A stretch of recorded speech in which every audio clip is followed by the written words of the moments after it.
Hello भक्तों, आज मैं माघ मास के शुक्ल पक्ष की जया एकादशी की व्रत कथा कहने जा रही हूँ, जो कि इस प्रकार है। जया व्रत माघ शुक्ल पक्ष की एकादशी को किया जाता है। इस तिथि को भगवान केशव यानी कि कृष्ण की पुष्प, जल, अक्षत, रोली तथा विशिष्ट सुगंधित पदार्थों से पूजन कर आरती उतारनी चाहिए। भगवान को भोग लगाए गए प्रसाद को भक्त स्वयं खाएं। अब मैं कथा शुरू करने जा रही हूँ। बोले विष्णु भगवान की जय। राजा युधिष्ठिर बोले, हे कृष्ण, 4 प्रकार के जीवों को उत्पन्न, पालन और नाश करने वाले आप ही हैं। अब कृपा करके माघ शुक्ल पक्ष एकादशी का वर्णन करिए।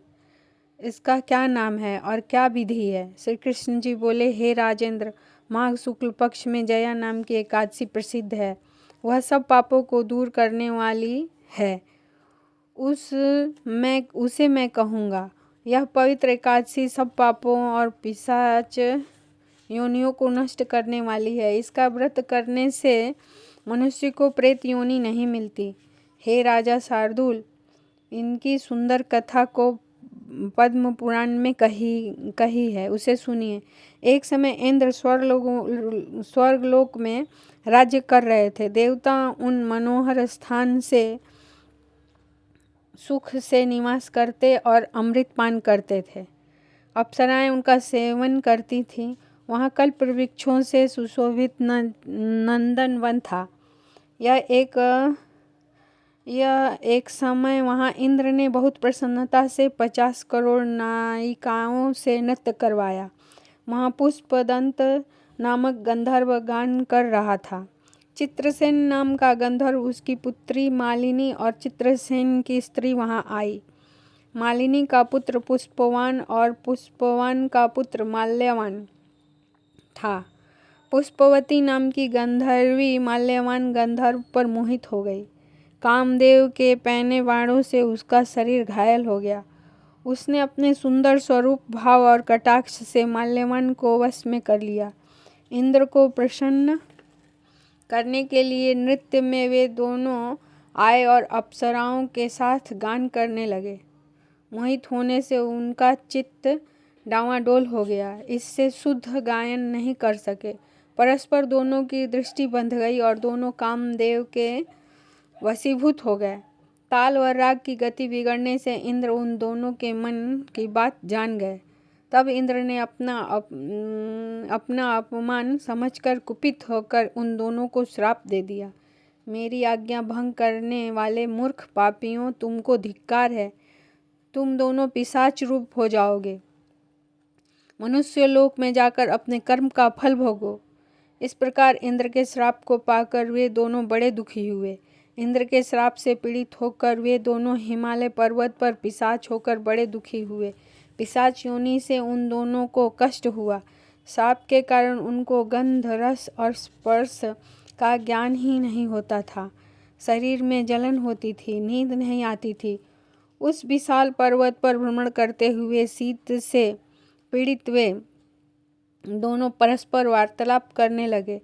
पिशाच शीत से पीड़ित होकर स्त्री से बोला, हमने ऐसा कौन सा दुखदायी पाप किया जिस दुष्कर्म से हम दोनों को पिशाच योनि प्राप्त हुई।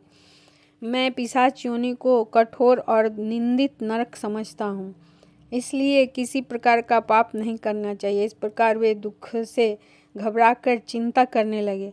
दया योग से माघ शुक्ल एकादशी आ गई। तिथियों में श्रेष्ठ जया नाम की प्रसिद्ध तिथि आ गई। उस दिन उन दोनों ने कुछ आहार नहीं किया। हे नृपते, उस दिन उस दोनों ने जल भी नहीं पिया, न जीव हिंसा की, न पत्ते और न फल ही खाए। वे दोनों दुखी होकर पीपल के पेड़ के पास खड़े रहे।